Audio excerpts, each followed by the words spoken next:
안녕하세요. 도사 이승태 TV의 이승태 변호사입니다. 저희가 얼마 전에 그 대법원 판결 하나 올려드린 것 때문에 굉장히 많이 보시고 또 답글도 많이 다시더라고요. 그리고 임차인이 법인인 경우에는 주택임대차보호법에 적용이 되지 않는다. 그 얘기랑 관련된 판결을 하나 알려드렸더니 이제 뭐 갑론을박도 많으시고 대법원이 잘했느냐 못했느냐 이런 얘기가 있는데요. 또 하나, 여러분들이 이제 이번에 상가임대차보호법인데요. 상가임대차보호법은 제목만 보세요. 상가를 대상으로 하는 거기 때문에 그러면 상가가 아닌 공장은 되느냐? 창고는 되느냐는 거예요. 그 경우에는 적용 대상이 아닙니다. 주택임대차보호법은 주택에 대한 임대차인데 그중에 주택에서 거주하는 사람을 보호하기 위한 거다 보니까 법인은 아니지 않냐, 주민등록이 안 되지 않냐, 그렇기 때문에 주택임대차보호법이 대상이 아니다라는 보는 거고, 상가임대차보호법은 상가여야 돼요. 상업하는 곳이어야 돼요. 근데 공장은 되느냐? 예를 들어서 지금 뭐 용접회사랑 영업하는 장소가 같이 있는 곳이 이게 공장이냐 상가냐, 상가임대차보호법 적용되느냐. 한마디로 무슨 얘기냐면 제가 뭔가를 판매하는 상업용 그리고 회사를 운영하기 위해서 제가 뭐 건물을 임대차를 해요. 그 다음에 거기다가 사업자 등록증 내시고 그 다음에 전입해서 들어오시면, 전입이라는 게 사실은 상가를 받아서 들어오신 거죠. 그 다음에 사업자 등록을 신고하시는 거고요.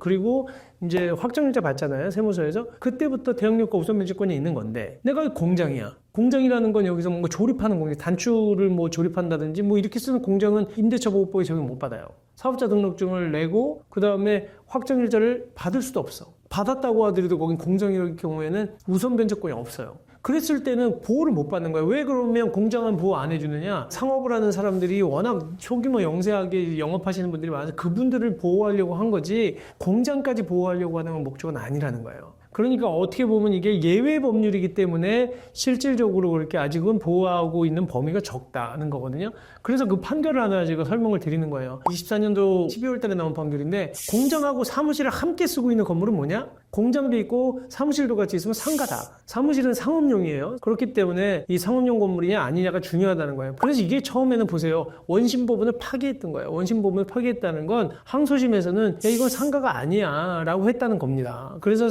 상가임대차보호법의 적용 대상이 아니다라고 했던 거거든요. 이 한 건물을 각각 절반씩 소유한 그 원고 A와 B가 P고 C랑 임대차 계약을 19년도 10월 달에 계약을 하시면서 20년도 1월부터 2년간 건물을 임대한 거예요. 그러니까 A와 B가 C한테 건물을 2년 계약으로 임대를 해줬던 겁니다. 근데 C가 여기에서 뭘 했냐면 레이저 용접 회사를 차리고 건물 대부분을 용접 가공, 그 다음에 제품 제조를 위한 공장으로 사용했고 나머지 한 켠 회사는 사무실로 사용을 했어요. 그리고 나니까 C가 뭐 여기서 그 세금 계산서, 그 다음에 거래 명세서도 발행을 했고, 그 다음에 고객들로부터 신용카드 결제도 했고, 계좌이체를 통해서 계속 대금을 지급받아서, 이게 결국 무슨 얘기예요? 그 실제로 상거래를 했다는 거예요, 상거래. 그러다가 C가 이제 21년도 11월 A씨한테 문자 메시지를 보냈는데 계약갱신 요구를 했던 거예요. 그랬더니 A가 뭐라 그랬냐면, 당신은 여기 상가임대차보호법 적용 대상이 아니고 22년도 1월에 임대차 계약이 종료되니까 건물 넘겨줘라 라고 한 겁니다. C 입장에서는 당연히 이건 무슨 소리냐, 우리도 여기가 공장만 있는 게 아니라 상가로 사용을 했고 상거래를 했기 때문에 난 건물인도 의무가 없다. 상가임대차보호법에 따라 갱신 요구를 했는데 당신이 안 받아주지 않았느냐, 이유 없다, 갱신 거절 사유는, 이렇게 주장한 거예요. 이게 1심 2심 법원의 판단이 좀 달랐던 것 같거든요. 1심에서는 이건 상가 건물인데? 라고 하면서 너 건물 임대 초과 못해, 임대인이 진 거예요. 왜냐하면 계약갱신한 거 받아들여줬어야지, 상가임대차보호법 적용 대상이잖아. 여기는 제품을 가공하고 제조하는 것 뿐만 아니라 영리활동도 했잖냐? 상거래 했냐? 했다? 이렇게 본 거예요. 그랬는데 항소심에서는 거꾸로 판결을 뒤집었어요. 그러면서 뭐라고 그랬냐면 공장 임대차지, 이건 상가는 부수적인 업무라고 보기 어렵다. 그러니까 사실 공장에서는 물건 못 파냐? 그러니까 기본적으로는 이 부분이 상업용 건물이라기보다 그냥 상가 건물 상거래를 했다는 것보다는 제조 공장이다. 그래서 여기 부동산 임대차 계약서에도 부동산 공장 월세 계약서라고 돼 있지 않냐?